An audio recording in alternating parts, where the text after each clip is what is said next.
Hello everybody and welcome to the channel, and today have I got one for you. Today we have a suggested requester. If you're not sure what a suggested requester is, it's where you guys in the community leave suggestions and requests in the comments and I take a look at them in future videos. Today's suggested requester comes from both two people actually. It comes from CA Old and Glitchy C, who both ask us to test out the Red Dusk mod, and then Glitchy specifically asked for the USSR collapse path. So you ask, I deliver. And that's exactly what we're going to do. Here we are, Red Dusk across the Atlantic. And this is the 1.14 version of the mod. We're gonna go straight into single player, January 1st, 2000. And then here we are with the big red blob, the red onion, the USSR. Without further ado, Gennady Yanyayev, let's get stuck in. Let's go! Okie dokie, the red sun shines. Again, I'm probably not gonna really read through all of this, but you guys are more than welcome to, pause it, give a little look-see. It's basically the backstory of where we are. But long story short, we are having the last hurrah of communism to see if it works out. I mean, it kind of shows because it's 2000 right now, and the USSR was, well, let's be honest, it was dead by 92. So hopefully things can work out, replaced by Red Dust. Let's go. As far as focus tree goes, it's not exactly a big focus tree, but I think this is one that will develop over time based upon decisions and the last focus. So I'm going to start it off here. The morning after, 3 days, let's go. It's been 83 years since Aurora fired on the Winter Palace. Because it is also the year 2000, our tech is looking very similar to Millennium Dawn Classic. I love, I like, I adore anything to do with that mod. That mod deserves all my love. So I'm going to go ahead, get my tech ready. In terms of decisions, we've got a lot to worry about. We have the party factionalism, where there's different factions, and different factions carry different weights. We have the militarists, which is the military faction, a group mostly composed of military members and some politicians that see competing with the USA economically, and attempting peace with the capitalists always leads to failure. Okay, maybe military's not the best way. Reformists. Reformist faction is a group of politicians and mostly young idealists that are disappointed with the current Soviet system. Okay, I see. Conservatives faction is a group of politicians that want to keep the old system and style of governance of the Soviet Union. Didn't work well, too many hungry people, maybe not the best route. KGP. This is gonna be the Putin route, isn't it? I can see this being the Putin route. Is there a Putin route? If not, I can see that being the way. And then last one, aiding Africa, where we can just choose to send stuff over to Africa, convert them to our ways, and give them equipment. I'm going to be honest. Africa, do your own thing, buddy. I'm not going to interfere. It's too much hassle. So I think with that being said, we're going to crack on, see where things go. And I think maybe the militarists might be a good idea. Yeah, I think I might have to push for the militarists to get in charge here. We'll do the focuses and see where things lead us. I'm excited for this. Let's go. So I'm not completely finished here with all the focuses. I mean, as you can see, we've only just got through the top 5, but I'm noticing a trend. A lot of these focuses don't really do anything, but they tell a story. And I feel like I'm not being able to give you guys the full story because I keep skipping them because I didn't think they were important. But now that I'm here, I'm noticing this is very TNO-y. It's not as limiting as TNO maybe, but with how infomatic every focus is, this is feeling very, very TNO-y. So Soviet armor, Soviet army. The Soviet army, no matter how you looked at it, was the only force keeping the peace in the ever fracturing Union. So I'm assuming right now the military lot are taking charge. It's a bit all over the place, but so it begins. I don't know if I'm going to have to treat this as a TNO where we stop every 5 minutes and make like an hour-long video going through all of the information, or if I should just treat it like a normal video and just be like, oh, okay, that's a cool of information. I'll give you the breakdown and the crash course later. I'm just going to breeze through it, treat it like a normal video. If you guys want me to revisit and do a proper in-depth one, let me know in the comments down below. But for now, Yanyayev's final weeks. Let's get it done. So I think it's now time for our choice, because we're now in a position where we have a bitter truth. We still have a few more focuses left until we can go to the resignation of Yanyayev and the party congress, where we can decide where we're going. But for now, a bitter truth, he was never good at giving speeches. His performance at the press conference back in 91 proves it more than any other speech he gave. La da da da da da da. As he stepped in front of the podium in front of hundreds of party members and cameras, he began his speech. First part of it was praising the recent successes of the Union in both economic and political fields, as well as in science. After what seemed like an eternity, he got to the hardest part of the speech, the critic of Union's many problems. As the entire Congress watched, he began his critique of, So with this, we can influence a certain faction. We're going to lose political power either way, that is what it is, but we can choose to support the KGB, the reformists, the conservatives, or the military. And you know what? I'm going to go with the military. I feel like the KGB is the obvious choice for content, because everyone's going to be like, oh my god, it's Putin! Putin! No, we're going to do something different. So we're going to go for militarist faction, and then we'll see where this takes us. We'll see where this goes. So here we are at decision time, and I'm a little bit confused, but maybe everything's going to be fine. I don't know. So as you can see here, the armed forces are led by Yuri Maximov, and down here, the right wings, the nationalists, are led by Vladimir Zhirinovsky. However, we've just completed our last focus, the party congress, and this is it. And as it stands, the next leader of the Soviet Union is going to be Dmitry Yazov. He becomes the leader of the Communist Party and changes the national focus tree to Yazov's focus tree. Now, I'm a little bit confused as to why, because I did this, and the militarists are high. They're 63%, 55, 51, 54. The militarists have the advantage. I have no idea what's going on. Maybe we're going to be able to choose going down Yazov's path, Yazov's focus, but we have a tree. We do have a tree. The militarist. Oh, okay. Maybe everything's okay. I need no friends. I'm a lone wolf. I'm the alpha. And then here we have crackdown on nationalists, which I don't really want to do. Legacy of the Warsaw Pact. So I feel like I've kind of been forced into a communist route. I don't want the communist route. This sucks. Leave it with me. I'm going to do what I can. Putin's... You know what? Maybe this is the way to go. Maybe approach the conservatives and crack down this way. I don't know what I need to do. We can now deal with the separatist nationalists. I don't know what I need to do, but I'm going to try and find a way to be as anti-communist as I can possibly be. Right, let's go. Militarist. So the goal of this suggested request was definitely for the fall of the USSR, and here we have it, a report from the Supreme Court of the USSR. Gorbachev has been given the death sentence, and you know, Gorbachev is basically Mr. USSR himself, so is this the fall of the Soviet Union? I'm not sure, but he's gone. Night night, bye bye.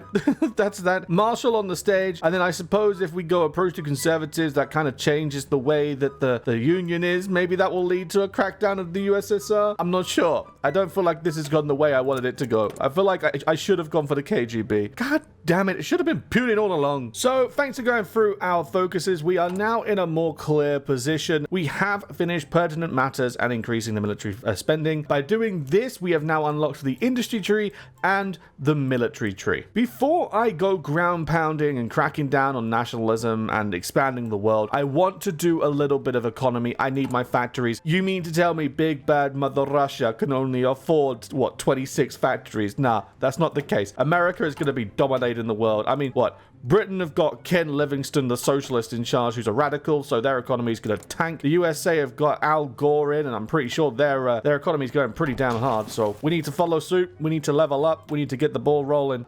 Compromise, Romanov. But the monarchy's dead. Okay, right. I'm going to have a dig, and I'm going to choose either side. I think, judging by the look of it, I'm probably going for compromise solution because it gives me more civvies, and then after I get civvies, I can mass produce military factories individually. So compromise, 35 days. I'm building the economy. I'll do the army up. I'll crack down nationalism, and I'll see when it's ready to pounce. There's been a lot of talking, a lot of idle work, not a lot of whole going on. You know, we've got the Czechs have got their freedom, the Slovakians have got their freedom now. Too much is affecting the world, and we're not doing nothing. So let me get ready, and then I'll see you when it's time to have a party in Europe. So it would seem that I maybe made a mistake. As you can see, the Lithuanians are about to rebel, and basically what this is I did the nationalism focus down here to clamp down on it. I just didn't realize it's going to tank my political power, and I'm going to need a decent amount of political power to fight back through decisions. As you can see here, resistance level 65, 45 stability, and basically we had 30 days to put these into place and,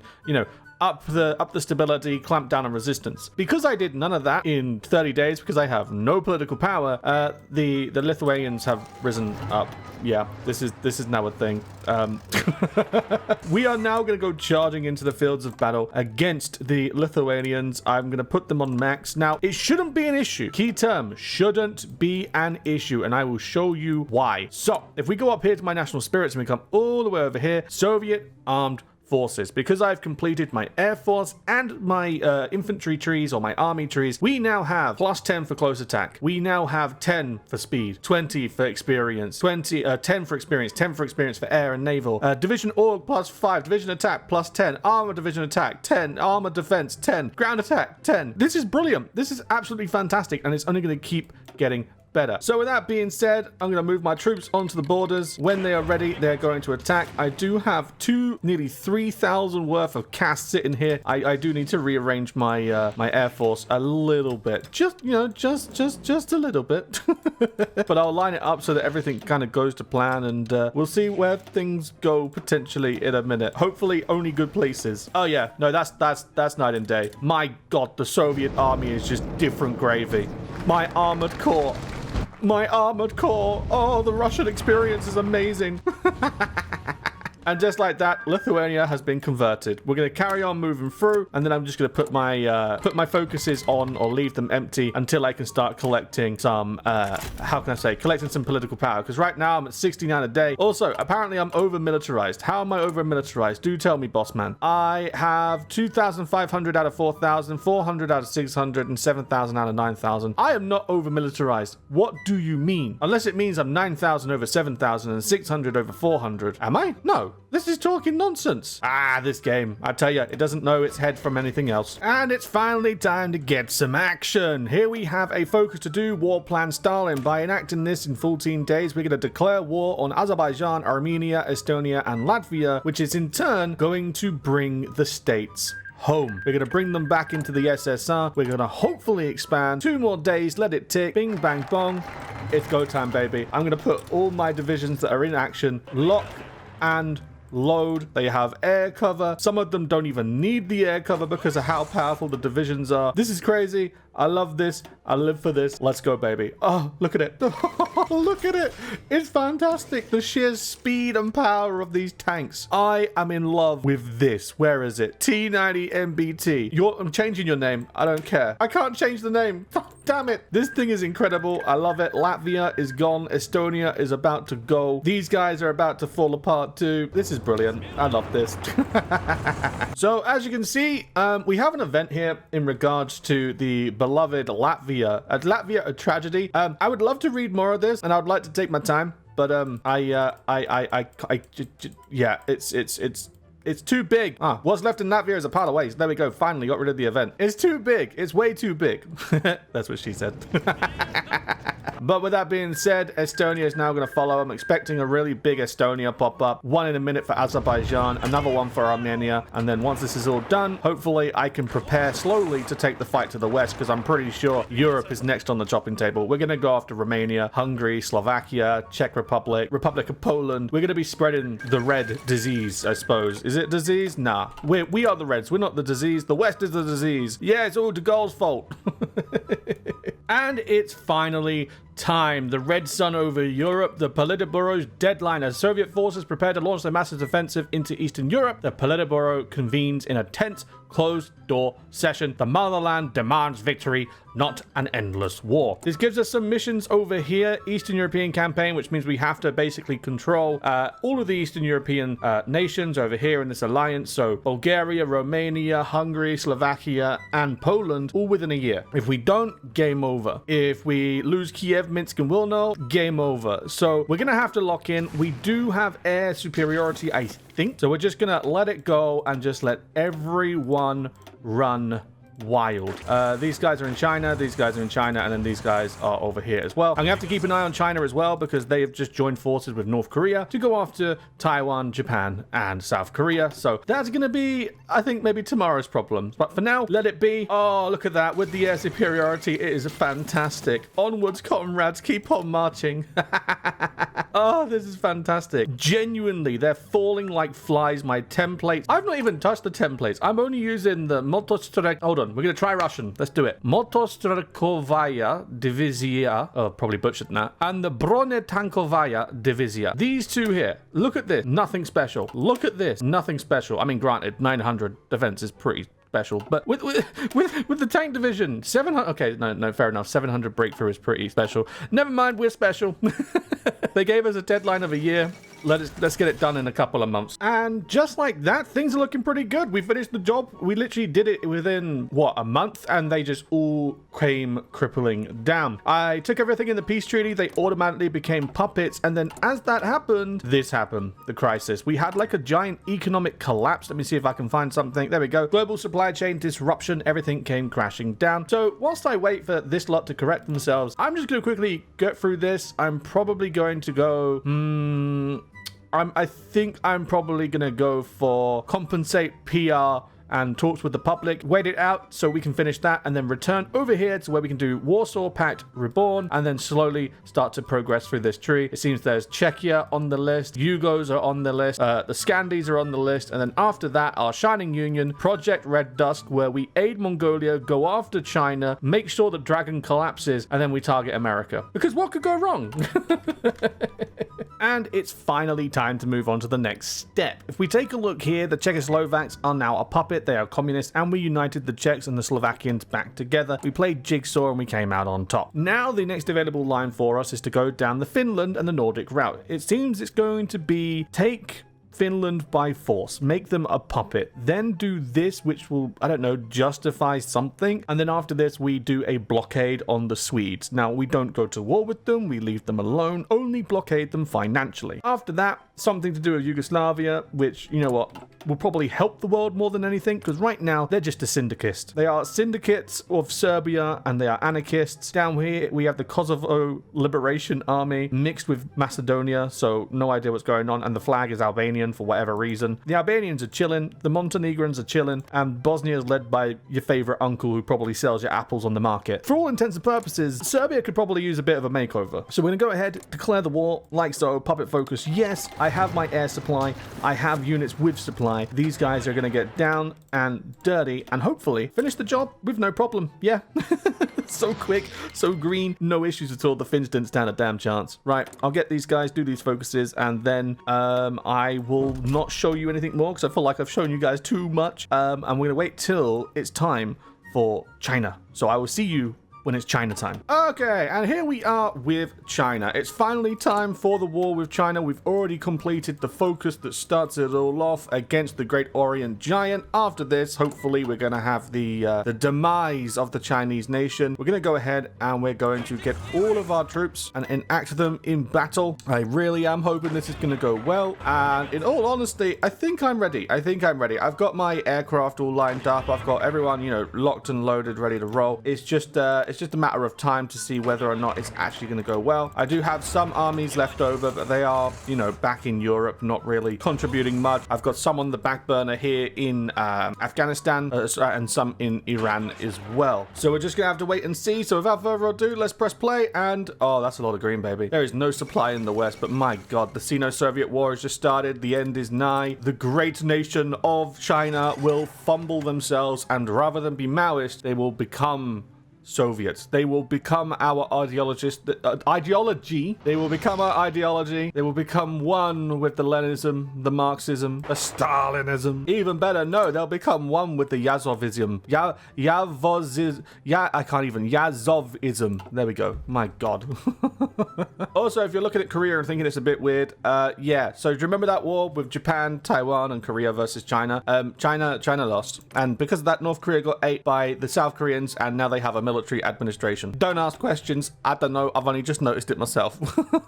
And here we go. The final part of China has finished. Another red flag over Beijing, the Forbidden City, a sight to behold. Once the symbol of Chinese power, now burned and destroyed. We now have a tragedy for many, a victory for few. The Soviet Union has grown again, and now the main leader of China is Li Lanqing. Hell yeah. We're getting everyone involved. Now everyone is part of it. We're all having a big Soviet party, which means there's only one thing left to do, and that is old enemies mobilize the industry, expand, blah blah blah, great crusade. Oh no. Oh no. Oh no, no, no, no, no. Means we're gonna have to fight America and all of NATO. I really can't be bothered. Brother, Rand Paul looks like young Mark Zuckerberg. intriguing. And it's finally time. One final war. So this is it, said the Corporal Vasily Ilishov while sitting on the top of a BTR-80. So it begins, USSR versus the USA. Oh no! That means give or take a couple of minutes and we are gonna be at war with the Western world like no before. I can't even English, I can't even analogy, I can't do anything. All I know is that, oh god, I need to, hold on. There we go, World War III, everyone's ready to go. I'm calling in everyone. I don't even care if this gets me copyrighted. For the opening segment, I'm putting some Command and Conquer Red Alert 3 soundtrack. Everything is a go. It is mission go time. Let it be. Move forward, my pretties. So it begins. The final showdown. The end of it all. The grand finale. Come on, the Soviet Union. Let's go. Also, side note, I've also just got this this new focus tree here. The final struggle, the socialist fatherland is in danger, which gives us a defense on core territory buff, which is nice. Darkest hour by the red of the last wound. The sun will always shine, fortify important cities. Bro, we're gonna get buffed through the roof. This is brilliant. Fantastic. Let it roll, let it rock, baby. I am so ready. Okie dokie. So as you can see, we're now in 2017 and we're just finishing up Europe. It's been a bit of a difficult one, especially with naval invasions here, there, and everywhere coming in from the Italians and the French. But we've got them cornered in Spain. We're literally just about to job done it. The UK is still existing with John Redwood as the leader, but a decision's just popped up. Ask for peace with NATO. I'm gonna send it off and America accepts the deal, much to my surprise. USA in an unusual way decided to make a wait. Why did they accept it? How screwed are they? Oh, okay. Okay, I see. We may have cornered them a little bit too strong. Okay. Outcome of the peace deal will come into effect in 2 days. Gets event red sun over Europe with white peace with USA, Canada, and UK. We've defeated them in the military conflict, and now this is now Europe. Let's have a look. Europe now leads with the Kingdom of Spain in... Oh, wait, hold on. What did we even get out of the peace deal? Hold on. I did not bleed 4 million men for nothing. What do you mean? Hold on. It said 2 days. We'll wait 2 days. There we go. That's more like it. Had me panicking for a moment. So we've got red Portugal, red Spain, red France, red Italy, red Luxembourg, red Belgium, red Netherlands, red Denmark, red Norway. Side note, red Luxembourg kind of looks like George Lucas. You know, Star Wars, bro? I don't know. He kind of looks like George Lucas.